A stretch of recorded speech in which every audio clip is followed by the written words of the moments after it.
এয়া অকল মনলৈ অহা কথা নহয়। তাইৰ চাল চলন আৰু ব্যৱহাৰে মোকে ধাৰণা কৰিবলৈ বাধ্য কৰাই দিছে। তুমি আমাৰ লগত সম্পৰ্ক এৰাৰ কথা কেতিয়ালৈ ভাবিবা দিগন্ত? সেয়া মোৰ অনুৰোধ। সেইদিনাৰ চিনাকিটো মনত নাই, কিন্তু তোমাৰ নামটো মোৰ চিনাকি। দিগন্তই কৈছে নেকি এই কথা? এওঁৰ নামটো মই শুনা নাই, দেখিছোঁ। সেইদিনা দিগন্তৰ মোবাইলত কল আহিছিল, স্ক্ৰীণত নামটো দেখিছোঁ। মই পানীৰ তলেৰে সাঁতুৰি নিজৰ প্ৰয়োজনীয় স্থানত উপনীত হোৱা মানুহ। লিজাক বশ কৰাৰ ব্যৱস্থা মই কৰি আছো, মাত্ৰ সুযোগৰ অপেক্ষাত আছো। মোৰ মনে বিচাৰি আছিল বেলেগ এজনক, আৰু পাপাই পুছ কৰি বিয়া পাতি দিলে বেলেগ এজনৰ লগত। মনৰ মানুহজনৰ লগত থাকিব নোৱাৰাটো বৰ কষ্টকৰ। ভাবি চোৱাচোন, মই এখন ঘৰত কিমান কষ্টত আছোঁ। কাৰ কাৰণে কৰিছা এইবোৰ কষ্ট? মোৰ নিজৰ কাৰণে। মই মোৰ পাব লগাখিনি পাবৰ বাবে ষ্ট্ৰাগল কৰি আছোঁ। আচৰিত, কোনোবাই জানি শুনি ষ্ট্ৰাগল কৰিবৰ বাবে বিয়াত বহেনে? মই মোৰ অধিকাৰৰ কাৰণে যিকোনো কৰিব পাৰোঁ। বিয়াত বহিবও পাৰোঁ আৰু সংসাৰ ভাঙিবও পাৰোঁ। বিয়াৰ দিনা ৰাতিয়ে দিগন্তক কৈছিলোঁ যে এই বিয়াখন এক এগ্ৰিমেণ্ট, মোৰ লগত ইম'চনেলি ইনভলভ হোৱা কথা নাভাবিবা। দিগন্ত এইবোৰ কথা মানি লৈছে, তাৰ পাছতো সি তোমাৰ লগত সংসাৰ কৰি আছে। সি নামানি কি উপায় আছে? মইতো মানি আছোঁ ন। মনেৰে কাৰোবাক বিচাৰি দেহেৰে কাৰোবাক সন্তুষ্ট কৰিব পাৰিবানে কোৱাচোন? নোৱাৰা, কোনেও নোৱাৰে, কাৰণ সকলো ছোৱালীটো একেই ন। নহয় মোনালিছা, সকলো ছোৱালী তোমাৰ দৰে নহয়। নিজৰ লাভৰ কাৰণে, নিজৰ পাব লগাখিনিৰ কাৰণে এখন ভুৱা বিয়া কৰাবলৈ এজনী ছোৱালীয়ে নোৱাৰে। তুমি আন ছোৱালীতকৈ অলপ অদ্ভুত। অদ্ভুত? ঠিকেই কৈছা, মই কিজানি অলপ অদ্ভুতেই, কাৰণ মই তোমালোকৰ নিচিনা নৰ্মেল লাইফ নাপালোঁ। পৰিৱেশৰ লগত মানুহৰ মন গঢ় লয়। মই জীয়াই আছোঁ কেৱল পাবৰ কাৰণে। তাতে তোমাৰ আৰু মোৰ পাৰ্থক্য মোনালিছা। তুমি পাবৰ কাৰণে নিজৰ অন্তৰৰ মাজত থকা মানুহজনক বাদ দি আন এজনৰ লগত বিয়া হ'ব পাৰিলা, আৰু মই মোৰ মনৰ মানুহজনক নোপোৱাৰ কাৰণে আন এজনৰ লগত বিয়াত বহিব নোৱাৰোঁ। উফ নীলা, মই তোমাক কৈছোঁৱে, এই বিয়াখন মাত্ৰ চুক্তি। আজিলৈকে আমি বিয়াখনৰ একো নিয়ম নীতি মানি চলা নাই। মোৰ শৰীৰ বা মন একো মই দিগন্তক দিব পৰা নাই। তেন্তে তুমি কিয় তাৰ জীৱনটো ধ্বংস কৰিলা? এইখন ঘৰত তুমি কিয় অশান্তি দি আছা? তোমাৰ লাভৰ কাৰণে চাৰিটাকৈ জীৱন তুমি কিয় ধ্বংস কৰি আছা? চাৰিটা? চাৰিটা কোন? বৰ্মা, বৰ্তা, দিগন্ত আৰু আৰু আৰু কোন? দিগন্তক লৈ সপোন দেখা সেই ছোৱালীজনী।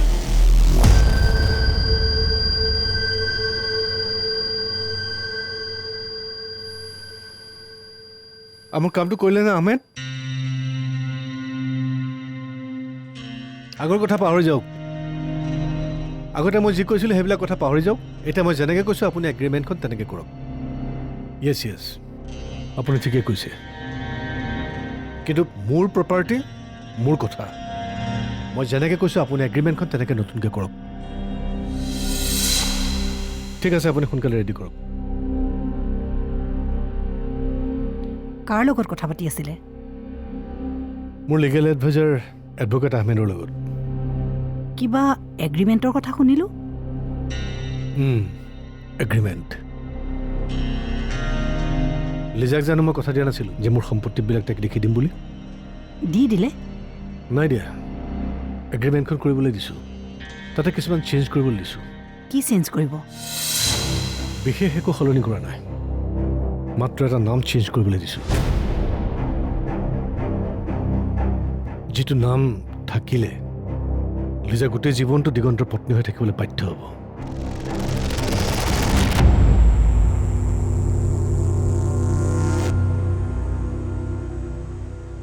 ডেকা ল'ৰা, চাওঁতে চাওঁতে জীৱনটো পাৰেই হৈ গ'ল বুজিছা। কেইদিনমানৰ পাছত দেখোন ৰিটায়াৰমেণ্টে হ'ব। কি কৰিব আৰু, জীৱনটো এনেকুৱাই। জীৱনৰ কামবিলাক অলপ বেছিকৈয়ে দেৰি কৰিলোঁ বুজিছা। চাকৰি কৰা লেট, বিয়া পতা লেট, ল'ৰা ছোৱালী জন্ম দিয়া লেট, কিবা মানুহটো মই লেট ভেৰাইটি হৈ গ'লো হে।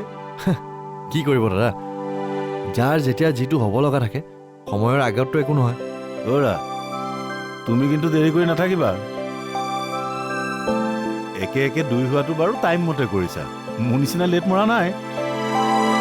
এতিয়া 2 একে 3 হোৱাটো সোনকালে কৰি পেলোৱা। আমি হ'লো কাম জনা মানুহ, লোকক বেয়া পৰামৰ্শ নিদিওঁ। আৰে নিজে ভোগ কৰি থকাখিনিহে তোমাক কৈছোঁ। বৰ বেছি এনজয় কৰি থাকি লাভ নাই। সংসাৰ বহুৱাৰ চিন্তা কৰা। সংসাৰ কমেই নেকি তাৰে ঠিক নোহোৱা হৈছে, আপুনি আকৌ বঢ়োৱাৰ কথা কৈছে। কমে নেকি মানে? অ'ৰা, এষাৰ কি বাক্য ক'লাহে? মাথা মুণ্ড একো বুজিয়ে নাপালোঁ। মাথা মুণ্ড ময়ে একো বুজি পোৱা নাই। মোৰ এটাই ভাৱ হৈছে, সংসাৰৰ মাথা মুণ্ড একো নুবুজাকে মানুহে কেতিয়াও বিয়া পাতিব নাপায়। বিয়া পাতিব নাপায় বোলে, কি কথা কোৱা হে? ইমান ভাল ঘৰৰ ইমান ধুনীয়া ছোৱালী এজনীৰ লগত সংসাৰ কৰিছা, এনেকে ট্ৰেজেডি ফালি নাথাকিবা হে। ভাল ঘৰৰ এজনী ধুনীয়া ছোৱালীয়ে মোক অকল বিৰবেদনা দিয়া নাই, জীৱনটোত বহুত বি ঢালি দিছে। অ'ৰা, তুমি যাব ওলালা নেকি? অ। ৰ'বা ৰ'বা, ময়ো যাওঁ, বহক। ব'লা।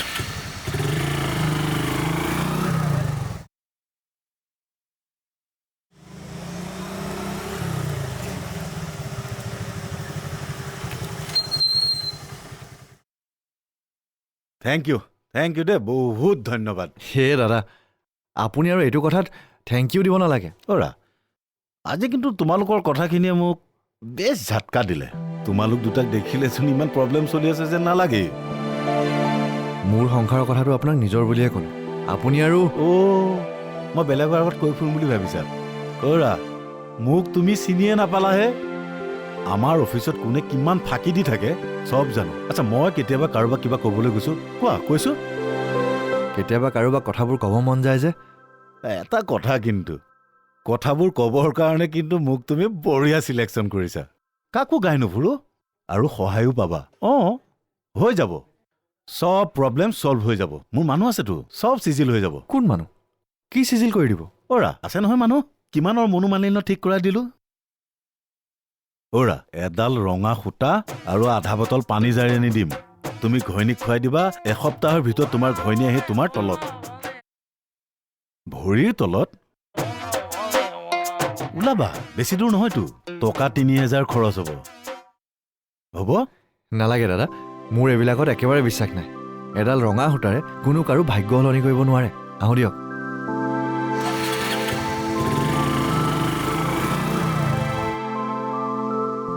মূৰ্খ, লোকৰ ওপৰত বিশ্বাস নাই কাৰণেতো এনেকে সংসাৰত অশান্তি পাই মৰিছ। মৰি থাক, মোৰনো কি? কাম জনা মানুহ কাৰণেহে কৈছিলোঁ। এইটো ল, এইটো এডভান্স, পাছত আৰু পইচা পাবি। কাম কি? এটা খবৰ লাগে, পাক্কা খবৰ। মোৰ ভিনদেউৰ প্ৰশান্ত হাজৰিকাক ভাস্কৰ ৰঞ্জনে কি প্লেন কৰি কেনেকৈ মাৰিলে তাৰ পাক্কা খবৰ লাগে। নাই, ভাস্কৰ ছাৰে মৰা নাই। পইচা তোক যিমান লাগে সিমান পাবি। তুমি টকা পইচা প্ৰপাৰ্টি ভাল পোৱা, আৰু তাৰ কাৰণে তুমি ভুলে শুদ্ধই সকলো কাম কৰিছা। ঠিক তেনেদৰে মই ৰক্তিমক ভাল পাওঁ, আৰু তাক পাবৰ কাৰণে মই যিকোনো কৰিব পাৰোঁ। নোৱাৰ, তই যিকোনো কাম কৰিব নোৱাৰ, কাৰণ তোৰ কামৰ লগত মোৰ সন্মান জড়িত হৈ আছে। গতিকে মই তোক ভুল কাম কৰিবলৈ কেতিয়াও দিব নোৱাৰোঁ।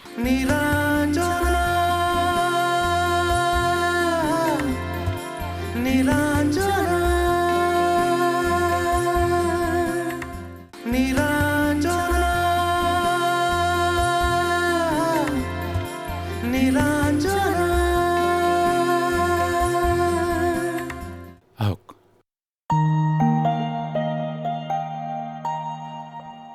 বহুত দিনৰ মূৰত আপুনি আজি আমাৰ ঘৰলৈ আহিলে, বহক। আহিবলৈ মন যায় বৰুৱা, কিন্তু কোনখন মুখেৰে আহোঁ কওকচোন? সেইবোৰ কথা নাভাবিবচোন ডাঙৰীয়া। নাভাবিলে কেনেকৈ হ'ব কওকচোন? মোৰ ছোৱালীয়ে আপোনালোকক কিমানখিনি দুখ দিছে, আৰু মই একো নাভাবিম। সেইবোৰ ভাবি পাৰ নোপোৱা কথা। ভাবিনো কি হ'ব? আন একো নহ'লেও তাইক দুটামান ধমকি দি মই ঠিক কৰিব পাৰিম। এনেকৈ ধমকি দি মোক কথা নক'ব দেই, মই আপোনাৰ গোলাম নহয়। তই কাৰ গোলাম? ভাস্কৰ ৰঞ্জনৰ? মই যাৰ পৰা মোৰ ফেমিলি চলাই আছোঁ মই তাৰেই গোলাম। ভাস্কৰ ছাৰৰ নিমখ খাইছোঁ। আৰু মোৰ পৰা যে খালী সেইবিলাক কি ঘাঁহ? আপুনি মোক টকা দিছে, মই আপোনাৰ কাম কৰি দিছোঁ। বাছ খেলা খতম, পইচা হজম।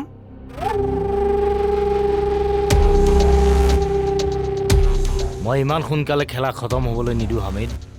খেলাটো এতিয়াহে আৰম্ভ হ'ব।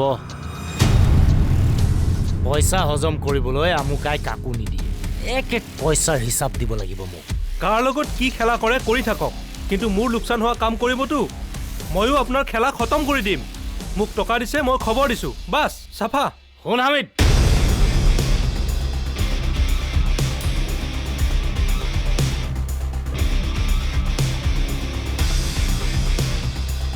এইটো ল, এইটো এডভান্স। পাছত আৰু পইচা পাবি। কাম কি? এটা খবৰ লাগে, পাক্কা খবৰ। মোৰ ভিনদেউৰ প্ৰশান্ত হাজৰিকাক ভাস্কৰ ৰঞ্জনে কি প্লেন কৰি কেনেকৈ মাৰিলে তাৰ পাক্কা খবৰ লাগে। নাই, ভাস্কৰ ছাৰে মৰা নাই। পইচা তোক যিমান লাগে সিমান পাবি। ক, আৰু কিমান পইচা লাগিব? টকাৰ কাৰণে মই কাৰোবাক মিছা কথা কৈ ফচাব নোৱাৰোঁ। 2 নম্বৰী কাম কৰিলেও ইমানদাৰিছে কৰিম চাহাব। এতিয়াও এজন নেক ইনচান হিচাপে থাকিব বিচাৰোঁ। ভাস্কৰ ছাৰে হাজৰিকা ছাৰৰ বিজনেছ নিজৰ নামত কৰিছে সঁচা। ভাস্কৰ ছাৰে চান্স লৈছে, কিন্তু মাৰ্ডাৰ কৰা নাই। যিমান টকা দিলেও সঁচা কথা কেতিয়াও মিছা হৈ নাযায়।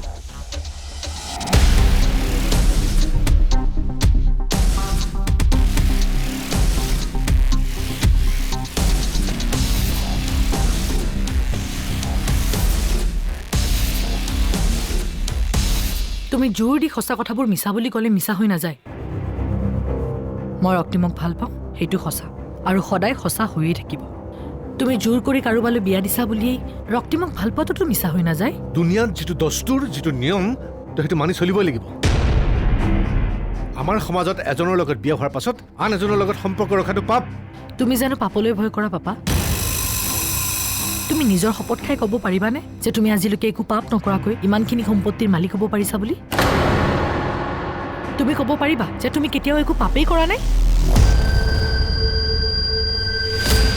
তুমি টকা পইচা প্ৰপাৰ্টি ভাল পোৱা, আৰু তাৰ কাৰণে তুমি ভুলে শুদ্ধই সকলো কাম কৰিছা। ঠিক তেনেদৰে মই ৰক্তিমক ভাল পাওঁ, আৰু তাক পাবৰ কাৰণে মই যিকোনো কৰিব পাৰোঁ। নোৱাৰ, তই যিকোনো কাম কৰিব নোৱাৰ, কাৰণ তোৰ কামৰ লগত মোৰ সন্মান জড়িত হৈ আছে। গতিকে মই তোক ভুল কাম কৰিবলৈ কেতিয়াও দিব নোৱাৰোঁ। মানুহৰ মনৰ বিপৰীতে কোনোবাই কিবা কাম কৰিলে কিমান আঘাত পায় এতিয়া বুজি পাইছা? তই এটা কথা মনত ৰাখিবি, তোৰ ওচৰত মোৰ এটা চুক্তি আছিল, আৰু সেই চুক্তি নেমানিলে চুক্তি মানিম। তুমি মোক দিগন্তৰ লগত বিয়া হ'বলৈ দিছিলা হ'ল, বিয়াৰ পিছত সন্তান লাগে বুলি কৈছা, সেইটোও হ'ব। কিন্তু আমাৰ চুক্তিত এয়া নাছিল যে মোৰ দেহ মন কাক দিব লাগিব। লিজা, তই মোৰ লগত বেছি চালাকি নকৰিবি। চালাকি নহয় পাপা, বুদ্ধি। তুমি যেনেকৈ তোমাৰ ধন ঐশ্বৰ্য পাবৰ কাৰণে বুদ্ধি খটাব পাৰা, ঠিক তেনেদৰে ময়ো মোৰ মনে বিচৰা বস্তুটো পাবৰ কাৰণে বুদ্ধি খটাব পাৰোঁ, কাৰণ ময়ো এজনী ইণ্টেলিজেণ্ট ছোৱালী। গতিকে পাপা, তুমি তোমাৰ চৰ্ত পূৰণ কৰাৰ বাবে সাজু থাকা।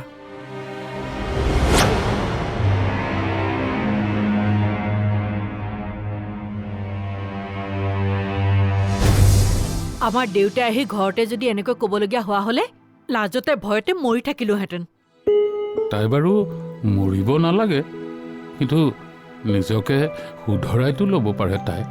ঘৰৰ কাম বন একো কৰিব নালাগেই, অলপ স্বভাৱ চৰিত্ৰবোৰকে ভাল হোৱাহেঁতেন। তুমি পাপাক কি কমপ্লেইন কৰিছিলা? মোৰ কি কথা লগালা যে পাপাই মোৰ ঘৰত আহি চাৰ্জ কৰিবলগীয়া হ'ল? মই কি কথা লগালোঁ? মই ঘৰৰ কথাত মন নিদিওঁ, মই ভাল ব্যৱহাৰ নকৰোঁ, বোৱাৰী কোনো ডেকোৰেম মেইনটেইন নকৰোঁ। আৰু কি কি লগালা?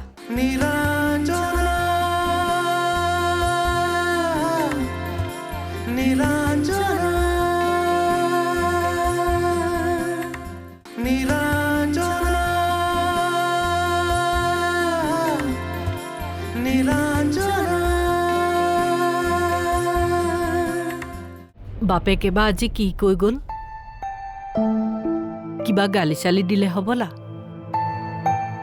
মাজে মাজে কথাবোৰ বৰ ডাঙৰ ডাঙৰ হৈ গৈছিল। তুমি হ'বলা কথাবোৰ মনে মনে শুনি আছিলে। মনে মনে শুনিব লাগে কিয়? গোটেইখন ৰজনজনাই আছিল দেখোন। ওচৰৰ মানুহে শুনিছে বুলিহে মোৰ ভয় লাগি আছে পাই। কথাবোৰ বৰ বেয়া হৈছে বুজিছা। বাপেকে আহি নিজৰ জীয়েকজনীক ঘৰতে ধমকি দিবলগীয়া হৈছে। চোৱাচোন বাৰু। তথাপিও জানো তাইৰ লাজ কাজ আছে কিবা? আমাৰ দেউতাই আহি ঘৰতে যদি এনেকৈ ক'বলগীয়া হোৱা হ'লে লাজতে ভয়তে মৰি থাকিলোহেঁতেন। তাই বাৰু মৰিব নালাগে, কিন্তু নিজকে শুধৰাইতো ল'ব পাৰে তাই। ঘৰৰ কাম বন একো কৰিব নালাগেই, অলপ স্বভাৱ চৰিত্ৰবোৰকে ভাল হোৱাহেঁতেন। বুজিছা, বোৱাৰীজনীৰ এষাৰ ভাল মাত, অলপ আবদাৰ, এইবোৰ নোপোৱাকৈয়ে আমি এইখন সংসাৰৰ পৰা যাবগৈ লাগিব। দৰকাৰ হ'লে তাই এইখন ঘৰ এৰি যাব লাগিব। নহয় নহয় টগৰ, সংসাৰ এখন ভঙাৰ কথা কেতিয়াও ভাবিব নাভাবিবা। যেনেকৈয়ে নহওক সহি সামৰি সিহঁতৰ সংসাৰখন নভঙাকৈ থকাৰ ব্যৱস্থা কৰিব লাগিব, নহ'লে অধৰ্ম হ'ব নহয়। তাইনো সংসাৰৰ ধৰ্ম কোনটো পালন কৰিছে? বেভিচাৰতকৈ অধৰ্ম হোৱাই ভাল।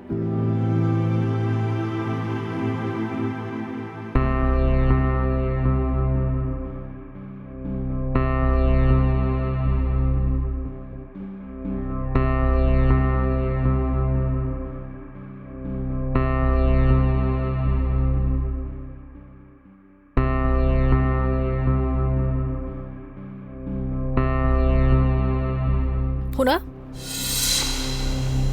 তুমি পাপাক কি কমপ্লেইন কৰিছিলা? মোৰ কি কথা লগালা যে পাপাই মোৰ ঘৰত আহি চাৰ্জ কৰিবলগীয়া হ'ল?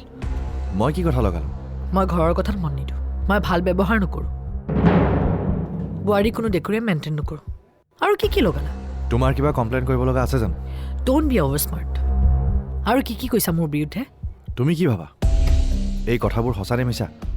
যদি মিছা হয় তেন্তে তুমি পাপাক প্ৰটেষ্ট কৰিব লাগিছিল, আৰু যদি সঁচা হয় তেন্তে আই হেভ ন' কমেণ্ট। আফচোচৰ কথা যে এইবিলাক কথা গৈ তোমাৰ পাপাৰ ওচৰ পালেগৈ। কোনে পোৱালেগৈ কথাবোৰ? আৰে কিয় লগালা পাপাক? কাৰণ তোমাৰ পাপাই তোমাক এইখন ঘৰত বিয়া দিছে, সেইকাৰণে তেখেতক জনাই দিছোঁ যে তুমি আমাৰ কণ্ট্ৰলৰ বাহিৰত। তোমাক ঠিক কৰাৰ আমাৰ ক্ষমতা নাই। মোক পাপাই কণ্ট্ৰল কৰিব নে মোক শাসন কৰি আদৰ্শ বোৱাৰী কৰিব? মোক লৈ যি সপোন দেখিলা আৰু সপোন নেদেখিবা। কাৰোবাক সপোন দেখুৱাব পাৰা তেনেকুৱা ছোৱালী তুমি নহয়। শুনা,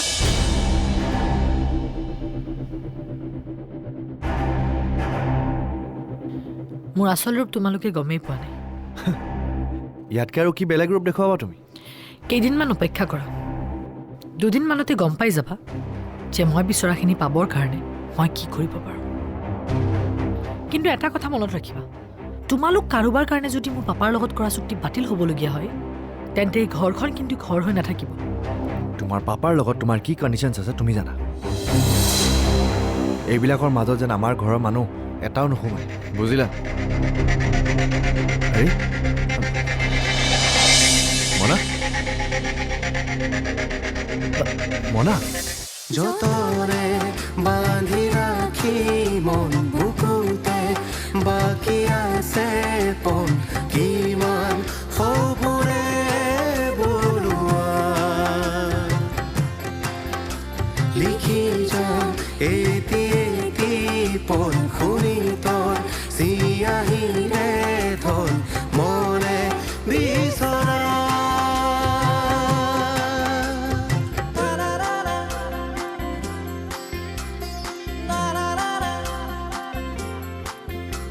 নিৰা